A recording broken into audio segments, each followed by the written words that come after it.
Live from New York. It's time for hour 2 of First Things First. We don't do that for hour 2, bro.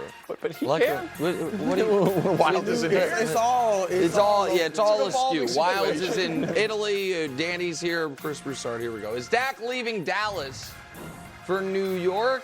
If he does, classic category 2 by me. Called it months ago. If he doesn't, it was just a theory.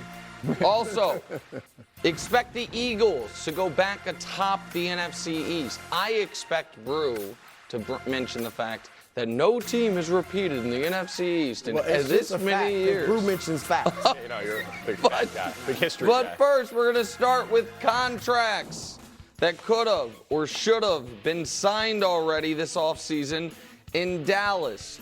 The biggest of which, of course, belonging to their quarterback.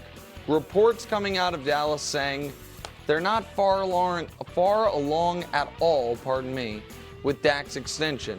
Chris Broussard, why do you think this deal isn't done yet? Because the Cowboys don't want to pay him $60 million. Before seeing you're going to lead us somewhere if we pay you $60 million. The Cowboys are looking at it like, we've been paying you $40 million. And you've had a team full of Pro Bowlers every year, and we haven't gotten past the second round of the playoffs. Here are the teams with the most Pro Bowlers in the 2020s. Dallas, you see, is tied for 4th. What do all those teams have in common before them? A couple of them, the Chiefs have won a Super Bowl. Everyone's been to a Super Bowl except for Baltimore's been to an AFC title game. Right. Yep. And the Cowboys haven't gotten past the second round. So if they're looking at it like, hold on, if we're paying you 40 and we can put more Pro Bowlers around you, and you can't get us deep into the playoffs, then what about if we pay you 60 and we have to put less Pro Bowlers around you, fewer Pro Bowlers? How far are we going? I also think, look, we mentioned Trey Lance. I don't know how good he is, if at all, but he's a name they've mentioned. Yeah, you've always been a Trey Lance guy. Also, and I don't think this would be the replacement, but I bet you Jerry Jones does have in the back of his mind, we did go 4-1 with Cooper Rush. Cooper Rush! And I'm not saying he thinks of him as the replacement, but I do think he thinks we can get somebody who might not be as good as Listen, Dak I understand that people around. roll their eyes at Cooper Rush, but he's probably like, man, I just saw a team with Brock Purdy at quarterback play in the Super Bowl. So if we can just have that much talent, then maybe we could. Go ahead, Danny. I'm a truther on this. I just think Dak is going to re-sign in Dallas. This offseason? Yeah. I don't know. $60 million. They go. I don't know why it hasn't been done yet. I think they cost themselves a few million. Yes, they didn't win when it was 40 and now it'll be 60, but the cap goes up also. There is just no precedent in league history from moving on from a 30-year-old quarterback who is healthy, who is a runner-up MVP, who you drafted and you developed and you sat through the 23 touchdowns, 6 interception years, and then he has the career year. He's 30-plus touchdowns, 4,500-plus yards, 3 straight 12-win seasons. You're like, no, we'll move on from him. I think it makes no sense to move on from Dak. I think it makes no sense to move on from Micah Parsons, top 5 defensive player. But if you want to say the money's getting too much for the star players, we absolutely have seen teams move on from guys like CeeDee Lamb before. Now, CeeDee Lamb, I think, is great, but you could make an argument he's a 4.5, 40-yard dash guy. He's not a burner. He had 180-plus targets last year. He had 150-plus targets 2 years ago. That his production is more a product of volume and opportunity. And we see so many great receivers come into the league. Devontae Adams, Tyreek Hill, DeAndre Hopkins. Like, we've seen in their prime receivers who got a little too expensive, a team move on from them. So, like, if Dallas is really so... If they were thinking that, that's fair, but if they were thinking that, they'd have signed Dak already.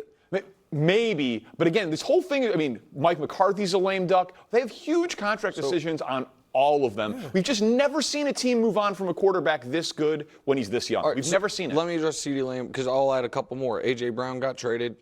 Stephon Diggs got traded. Guys who were more contractually in this part of their career. Devontae and Tyreek had already gotten their second contracts. Were looking for their third. A.J. and Stephon Diggs were looking for their second contract, and that's when they got traded for first-round picks for teams that then went out and drafted a wide receiver. I am not dead set that Dak is not going to be the quarterback in Dallas next year. I am dead set they are not signing him this offseason. that they are going to let this year play out, and I actually understand that because he's not going to get much more expensive than he is right now. I don't think you save massive amounts of money by doing. I think you could have saved a lot of money by doing it a year ago, but now, even a few months ago, you could have saved some money before Trevor got his deal, Jared Goff got his. But now that those deals are in, the other deals coming down the pike, Tua and Jordan Love, aren't going to reset the market, right? Like, the market is right now 55-ish million. Dak reportedly wants 60. A year from now, how different is that going to be? Is it 62 if he has an excellent year? I don't know, but it's not going to be 70. And I think, most teams want to avoid the circus of their quarterback going into a contract year. I don't think Jerry Jones wants to avoid the circus. I think he welcomes the circus. He's the ringleader. And I also understand the argument of, we don't, as the late, great Jerry West would say, the worst place to be in sports is that thick middle. And we think that if we have this quarterback who can't get us over the hump but is paid like the best in the league, we are going to be stuck there. They won so 12 games and scored more points than any team in the NFL last year. Dan, and I had them going to the Super Bowl all year long. But they have won 12 games in 3 straight years. Yeah. And they're the only team in NFL history to do that and not make a conference championship game or a Super Bowl on that run. He doesn't exactly light it up in the playoffs. Well, that's right. And I know it's a small sample size sport. I get that. I don't blame the Cowboys if they're like, you know what? We'll roll the dice on this one at this point. I don't think they're signing him this offseason. I really don't. I think that'd be crazy. And cost certainty will help when it comes time to CeeDee and Parsons. Like, it's generally speaking always better to do these contracts early. If you're going to eventually do them. I just don't know that they're eventually going to do I think it's a prove-it year for him. All right, let's stay here real quick. Let's look at the NFC East odds. Eagles, even money. Cowboys plus $1.45, and then Giants and Commanders at 10-1 lottery tickets.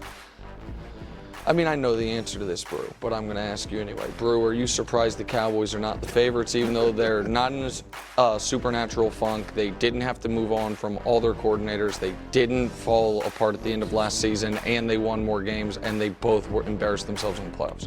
Sorry, go ahead. I'm surprised that you and anyone else with breath in their lungs thinks the Cowboys should be favored in the NFC East.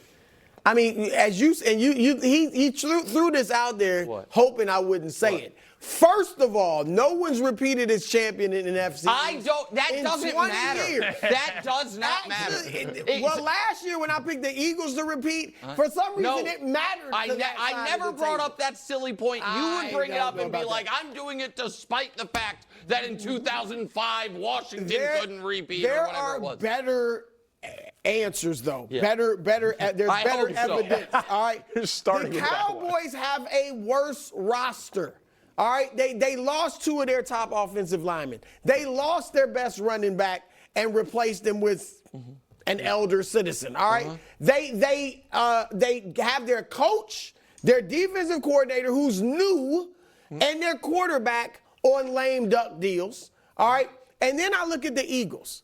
They added one of the top running backs in the league. Lost their center. They'll be fine. They're moving Cam He's Jurgens a Hall over. of Famer. Fine. Maybe the best ever at what he does. Offensive linemen get replaced all the time. That's what you just said. Dallas lost 2. But they lost 2. Oh, okay, the Eagles lost 1. And they still are going to have one of the best lines in the league. How about the defense?